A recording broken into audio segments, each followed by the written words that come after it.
Welcome back to the Present Stage Conversations with Theater Writers. My name is Dan Rubins, and I'm a theater critic, a composer, and an arts nonprofit leader. I'm so thrilled to welcome back to the podcast our guest today, Douglas Lyons. I spoke to him about a year ago about his play Table 17, and now he's back to talk about his new musical, Beau the Musical, which runs at Out of the Box Theatrics, Theater 154 on Christopher Street through August 3rd. He wrote the lyrics and the book for Beau the Musical and co-wrote the music with Ethan D. Pakchar. And Beau the Musical tells the story through a concert of reminiscences of a man named Ace Baker, remembering how he, as a young adolescent, discovered himself and explored his sexuality with the support of a grandfather he never knew that he discovered, and how he found his voice as a musician and as a queer person through this connection with his grandfather and his grandfather's music.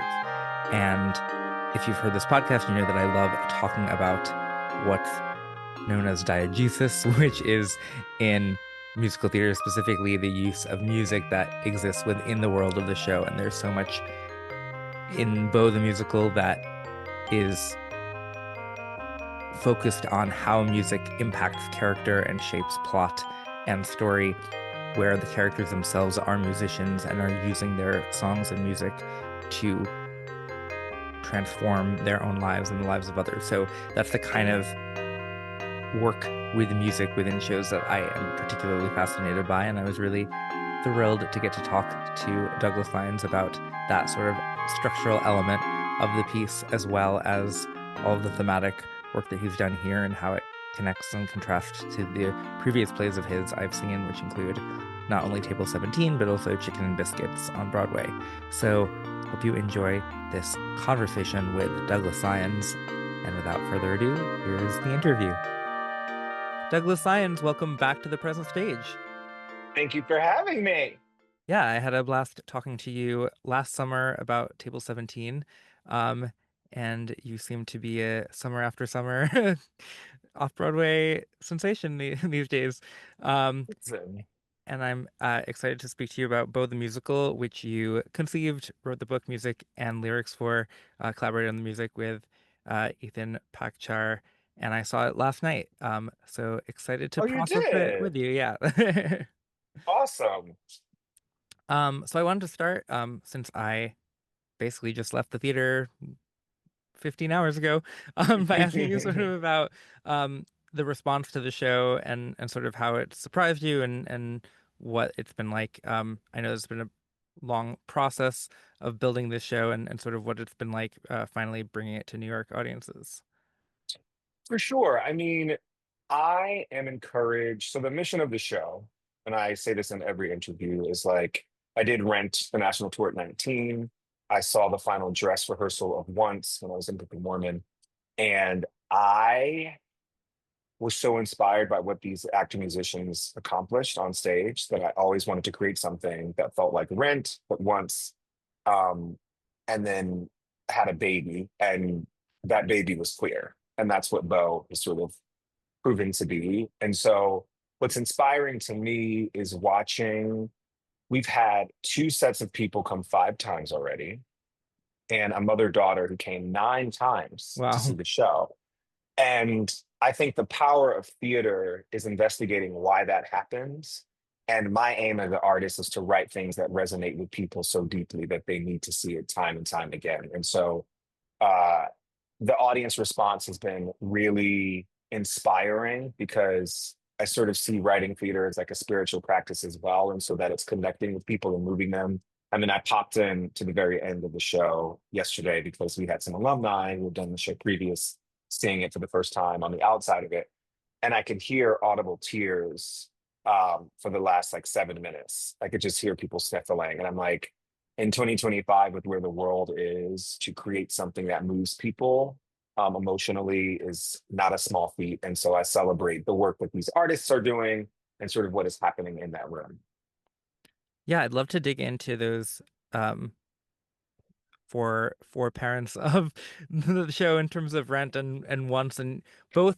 I'd love to hear more about your experience as an audience member or a performer experiencing those works, um, and and and also sort of what you hope to sort of extract from the feeling that you got from those pieces of theater in this. I think the most inspiring ingredient for any theater making that I've experienced and then poured into my work is love. And I think Rent accomplished that. I mean, performing it, I booked the national tour at 19 when I was at the Hart School. So I took off a gap year between my sophomore and junior year, and then I went back. But touring around the country, and what they don't always share is that behind the center entrance onto stage, there's a plaque, a wooden plaque that says, "Thank you, Jonathan Larson," that you always touch before you went on stage. And when you would hear the chords of Seasons of Love and you walk to that line, you could just see people smiling. And there was an exchange that show every time it is performed. And I had the blessing of revisiting it last year at the San Diego Symphony as Collins for a concert. But you can feel the exchange of love between audience and actors.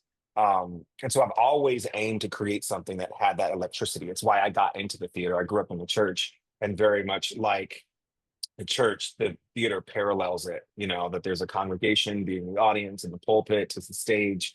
And so I've always just seen theater, I think, as like a really cool opportunity to connect and to hug people. I call Beau a hug.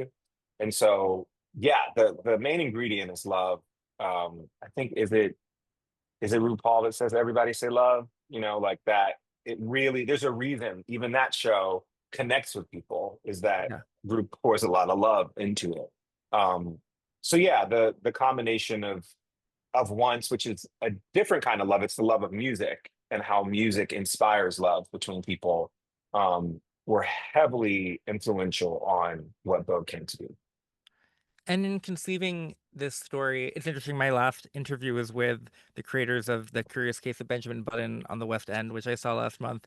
And they were talking about how, in that case, sort of the style of the actor musician storytelling preceded the decision to what story would be told in that style. And I'm curious, in this case, if you sort of had a vision for the kind of storytelling you wanted to engage with, and then sort of filled in what story would be served by that mode of storytelling, or whether the story of Ace and Bo came to you first, and then you sort of found the right way to tell it. A little secret is that Bo was the first script I ever wrote.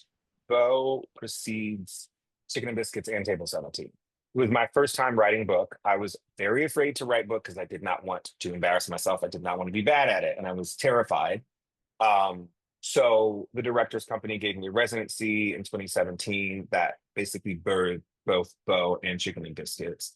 And again, after seeing that once final dress, I was like, percolating in my head about a world. Um, and I knew the exercise and whatever the story would be that these actors, this band, would have real scene work and would pop out of the band. Um, and the lead of the show would be surrounded by fragments of his life that will come in and out of focus. So when we started, I knew that I was a band. I didn't know what story we were going to tell, but I started just kind of experimenting on the page. First with the form, right? So like, what is it to go to a Rockwood music hall where actually my friend Harley J really inspired Bo because I saw him doing a set with him and another singer and a pianist. And between songs, he told a story about his grandfather and then dedicated his next song to his grandfather. And so that gave me the framework. Um, and I just knew that this lead guy would have a story to tell, but I didn't really know the story until I was writing it. And it's changed. Like at one point, it was really about the Daphne Ace friendship early on, and were they romantic? Like, and then it became evident that when Bo arrived, it really anchored the story. Um, and so I was discovering as I was writing. And can you talk about your compositional songwriting collaboration with Ethan Pachar, who's your co-composer on this? For sure. We met on the Book of Mormon First National Tour. I had done the Broadway company for 13 months and left. to be on stage, and he was the guitarist in that tour. I had been gifted for my 25th birthday a guitar that I still cannot play. But I met Ethan, and initially I was like, maybe you can give me lessons. And I was like, let's just put the guitar down. How about you play some stuff and I'll sing and let's vibe. Um, so we had a musical 5 Points that got a world premiere at Theater Latte Da in Minnesota. And Beau was the second project I sort of pitched to him when I got this residency. And Crush was pulled from our first album, hashtag Love Live, that Michael Kilgore sort of made viral. I was like, I have to figure out a way to put it in the show.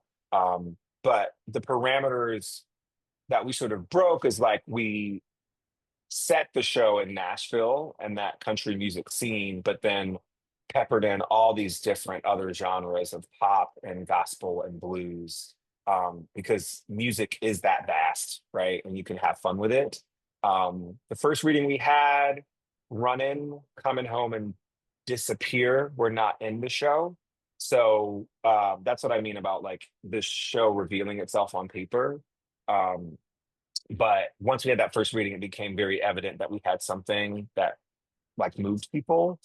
And uh, it was just an exercise in listening. And then the amazing instrumentation that Ethan and Chris Gurr have orchestrated makes it like that real Broadway hybrid of like songs you might hear on the radio, but orchestrated in a way you would hear in a Broadway theater.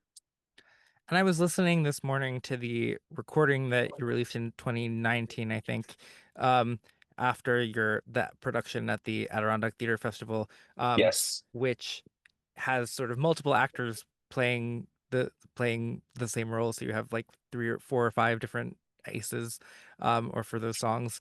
And I'm curious, sort of how from that moment, if people are meeting the show through that album, sort of how much that reflects what the show is now to you, and how much and where do you feel like it's changed the most over those last 6 years, I guess. Well, there's a song on the album called So Better that is now cut from the show. And that's because it didn't necessarily further the story. And what became very evident was this triangle between Ace, Beau, and Raven. And So Better was her number, but it didn't really give her any relationship to her son. So the exciting thing is if you listen to the album, you'll come and see the show and there'll be a song you have not heard. I intentionally, with Scott Farthing over at Sony Masterworks, wanted to create a concept album like shows like Tommy, like some Hamilton mixtape, right? There's a precedent set of like really putting music out there for the world to enjoy. I think Aida might have had one too. And that's the best way to reach an audience is to give them music that they fall in love with. So that was the exercise of what we did with the album. And over time, so what's so funny is like the Adirondack Theater Festival production in 2019 summer had a certain instrumentation, but for the album, we actually changed things. So we were at, ATF putting up the show while they were rehearsing and teching. Chris and I were in the other room pitching different arrangements. And so we did the album. And then when we went back into workshop, we actually, based on the talent that came in the room, changed some of the instrumentation.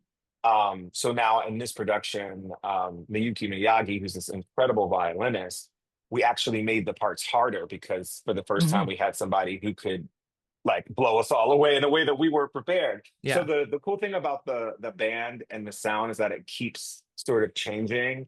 And the album was intentional to give people a taste of what the world is, and now they come here to story when they see it. And also, it's been selling sheet music for like 6, 7 years. There are kids around the world singing, running in their showcases and their voice lessons with "Coming Home," which is oddly our like best sold song, is the "I Want" song. So I'm of the mind that like theater should belong to the people, and the best way to get it to the people is to have something streamable that they can enjoy in their shower, and hopefully that encourages them to come see the play.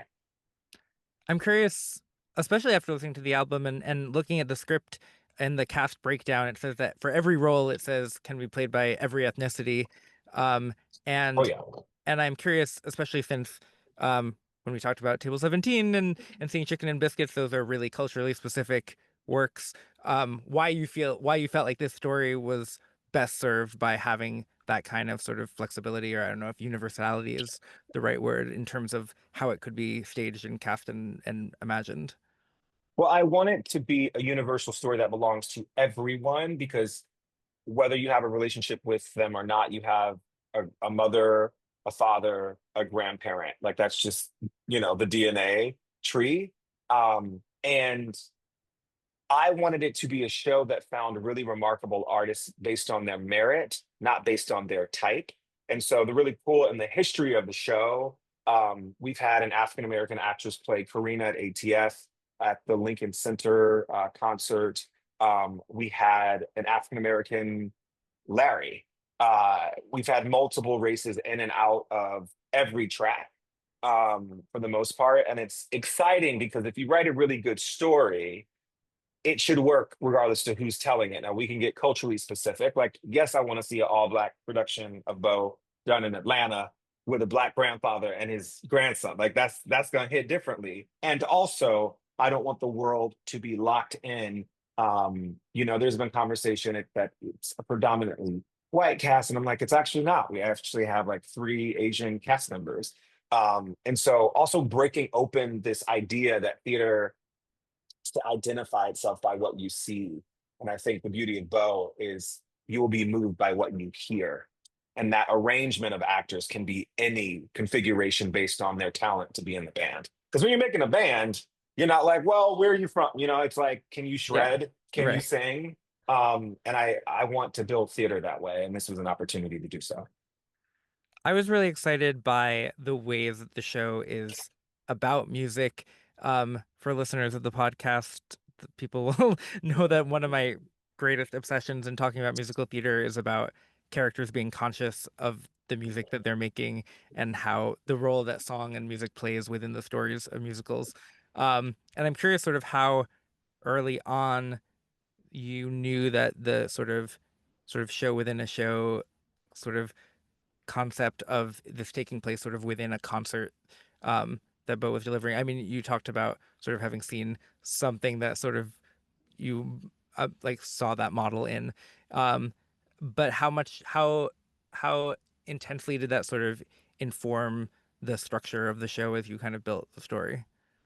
So initially, on like the first draft, when I handed it in to the director's company, it said Beau, a play within a concert was actually the initial because I really wanted to feel like a concert. And then it was like, well, no, it's because it's it's a musical. So the original conceit was very much that. Like I knew that I wanted it to feel like a theatrical story, but it wasn't ever going to be a musical in the traditional sense that like I want to see the wizard and I, right? Like it wasn't going to have that energy. I wanted you to feel like you were having a bourbon and you were at a concert hall and this guy was telling you a story. And so I knew that from the beginning. But when you put something in the musical form, people are used to hearing story a certain way. And I think the cool thing about what we're doing is we're actually not trying to do that. We're saying that can you be moved at this, makeshift bar with this band? I had a friend who saw it last night and she was like, I forgot at moments that I was not at a musical. She was like, because I was just into the music and then turned around and Yeah. was like, oh, these people are seated and let me calm down. You know what I mean? And like, but that's cool that theater can do that, that theater can sort of mush up form. So yeah, it was originally an experiment to be a play inside a concert. One of the things I think is interesting about the way that you've set it up is that we're imagining that every song in the show is written by Ace for the most part. Um, and that there's a concert of his original music, basically like a concept album of his. Um, and I'm curious, as the songwriters writing songs that are all supposed to be written by your character, how much are you thinking about that, especially when some of the songs are written by him as a teenager, basically.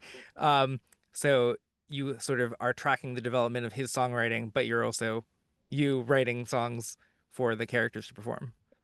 Yeah, it's very meta. I think the cool thing about building this show specifically, it was going to take a star and take someone who understands, again, those like multi-genre vocals And so finding Matt Roden at the W Hotel in like fall of 2017 was the gift of my life because it was going to take a voice that knew musical theater very well, knew how to get through a story and tell a story, also play all the things. And so a lot of the journey of the show and the style of music, and what's interesting too, our standby Tyler McCall went on last week, and in rehearsals, I intentionally gave him his own vocal map.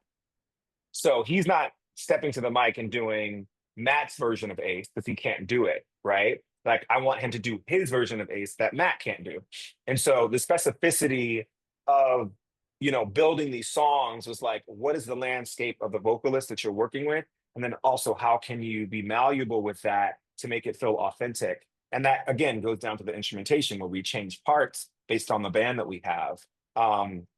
So we sort of worked backwards because originally it was just the conceit, but I think it might have been our 2023 reading where I realized, oh, there's this journal that was sort of always in the story. But if we pull the songs out of the journal, and this is an homage to his sort of home base and his mother, it gives an even bigger why as to why we're telling the story. And so in the production, which is slightly different than other iterations, he's actually holding it and he's tracking it and he's protecting it because it carries all his secrets that are eventually revealed. Do you feel like Ace writes songs differently than you write songs?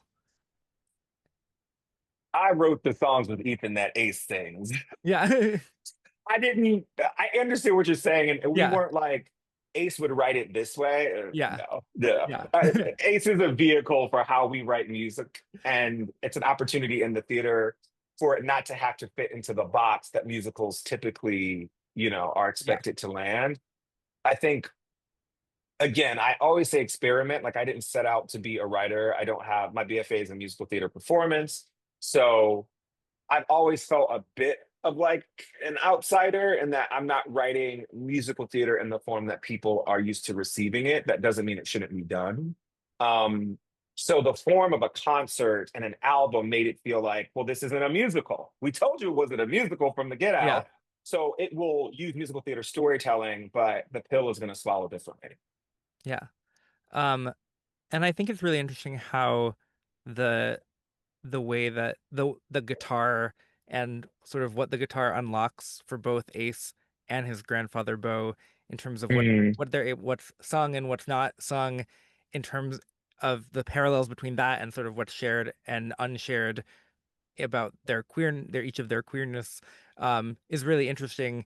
And I feel like, and I think it's cool that Ace is able to express himself through his guitar and through songwriting in a way that he can't otherwise, and that's part of the plot, but that's also sort of what musical theater does, is it allows people to express themselves in ways that they can't otherwise through music.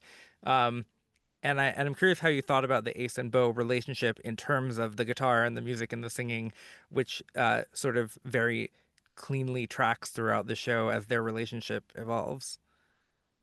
yeah, I think, you know, the guitar and intentionally naming it Rosetta Tharpe, like Rosetta after Sister Rosetta Tharpe, which is like my little drip drop of Black history right in the middle of the story always.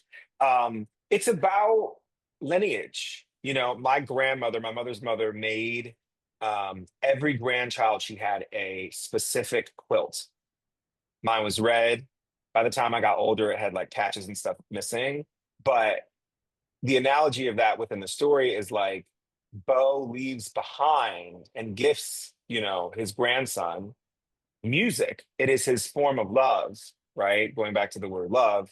And as a musician who doesn't really play anything, but I write melodies and lyrics, it has always been my solace. It was always my safety. It was always my imagination. And I think seeing that manifested for artists by artists is a really powerful thing because sometimes folks don't have money to leave behind, but they can leave behind chords, they can leave behind instruments. Um, and what a beautiful gift, and a beautiful bond that a family can be connected by music. So, music is also the place that Beau goes when he can't express himself. He doesn't always express himself. So it can be both. I think there's a line where he was like, where Ace says, Rosetta had been my outlet, but now I despised her for exposing me. You know, um, music is just such a powerful, I think, theme in my own life. So I had to inject it into the story. Yeah, and that line you just quoted also sort of speaks to the sort of varied ways that music manifests and song manifests in the plot, where there's this sort of arc of the song that his grandfather wrote for him that he hasn't heard as he's grown up, and then also this song about a crush that sort of results in his ostracization. And I think the way that song and music sort of track throughout the show is one of the things that I found most compelling. Yeah, it can be your safety net. It can be your outing. It can be your imagining. I didn't realize what music was to me, I think, until I professionally studied it. Um, but it was always my hug. It's always been my hug. Yeah. Yeah. I want to end by asking you about a lyric in Runnin', which seems to me sort of one of the core messages of the show, where Ace sings, I went back to that mirror, it was clearer, so I opened the door, walked out in the sunlight, finally felt right. Now I love him, now I love him even more. There are no mistakes there in your mirror, for you were made perfectly. I'm curious first to ask you sort of what have been the works of art that made you feel that message in the way that you're hoping to give people that message in this show. I saw Passing Strange when I was in college, and that was a show I saw 3 or 4 times. It was the first time that I felt like the roots of gospel music, a very interesting sort of concert-like form, mixed with this deeply enriched Black story was before me. And I was like, oh, I was new to musical theater, but I was like, oh, I see myself in this one. Like, this is me. This could be me. Um, but I think going back to my upbringing and my spiritual roots, like I find lyric as an opportunity to hug. And like even hearing you say those to me right now, I was like, oh my God, that's so pretty. Like the idea of again, love being in the lyric, um, and especially with where the country is right now and how queer folks are being erased at every corner, to be able to offer love, self-love, empowerment, and endurance in a musical that is not just aiming to entertain, but to hold is a powerful thing. It's a very powerful thing. So did I answer your question? I hope I did. Yeah. I start talking and sometimes I'm like, I don't know Yeah, if I answered no, the question. absolutely. Yeah, and I But think yeah. no, I find it to be a responsibility. Like I theater can be a career, but it also can be a responsibility and a beautiful way to save lives. I think we are not doctors and scientists, but music and theater can hug and uh, hold and love and change the DNA of someone's hate if they Mm. understand an analogy through your work, right? So, yeah, that's that's why I love those lyrics, and that was one of the last songs written for that second reading, where it felt like he needed an anthem for himself, but also for the audience. Are there moments in the show that have shifted either in your writing of them or in the way that in specific ways that they you feel them hit in the last 6 or so months? So we have a new song, The Middle, which is the duet now between Raven and Ace in the first third of the show. Funny enough, in the reading we had, and this is again how music can vary and it carries emotional weight. The song is in 6/4. So when we originally did the demo, it started with this like sort of honky tonk, like dun dun dun dun dun dun dun dun, which was cool and had like a rock to it. But within the story, it made you start listening to the music and it took you out of the story. So for the orchestration and for the production, I was right before we were in pre-pro. I said to Chris, what if it's just bum bum bum bum? So it has like a pulse because it's in a very tense moment. And that changed how the song landed and how we got into it. It made more space. So the fun with putting the show up this time is also we've like changed some of the arrangements on the spots, harmonies on the spots, where it's like oh, we've sung this chorus 3 times. How do we give it a different accent here? Um, we really tried to carve it out musically, given the band that we had, and it's very exciting because every time we've done this show, it has been different every single time. Like the next time we do it, because I'm putting that out there, there'll be a next step Mhm. wherever. We'll listen and rehearsal and make something better. But I think that's the responsibility of the artist. And how much do you feel like in this iteration, you've as a creative team sort of responded to the political, social, cultural moment that the show is happening in July or June of 2025? I mean, we intentionally wanted this slot because it was during Pride Month. And we wanted it to be a battle cry of like self-love and endurance. Um, the sad truth is that this show will always be relevant and important and necessary because there are still queer kids around the country um, that are not safe and don't feel safe and don't feel loved. Um, so, yeah, I'm really excited to see who finds it, how they find it, and how they own it, um, as this beautiful company is doing right now. Well, thank you so much for, as you said, sort of taking on the responsibility of delivering this message and carrying this story. And thank you so much for returning to the podcast. Always, thank you for having me again. Thanks so much for listening to this episode of the Present Stage Conversations with Theater Writers.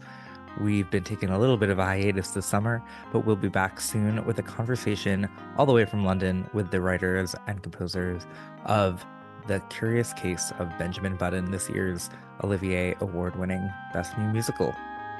If you like what you heard today, please subscribe wherever you listen to podcasts. Please leave a 5-star rating or review.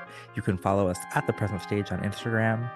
And most importantly, please share this with a friend who likes theater and keep seeing theater yourself. Take care. Have a great day.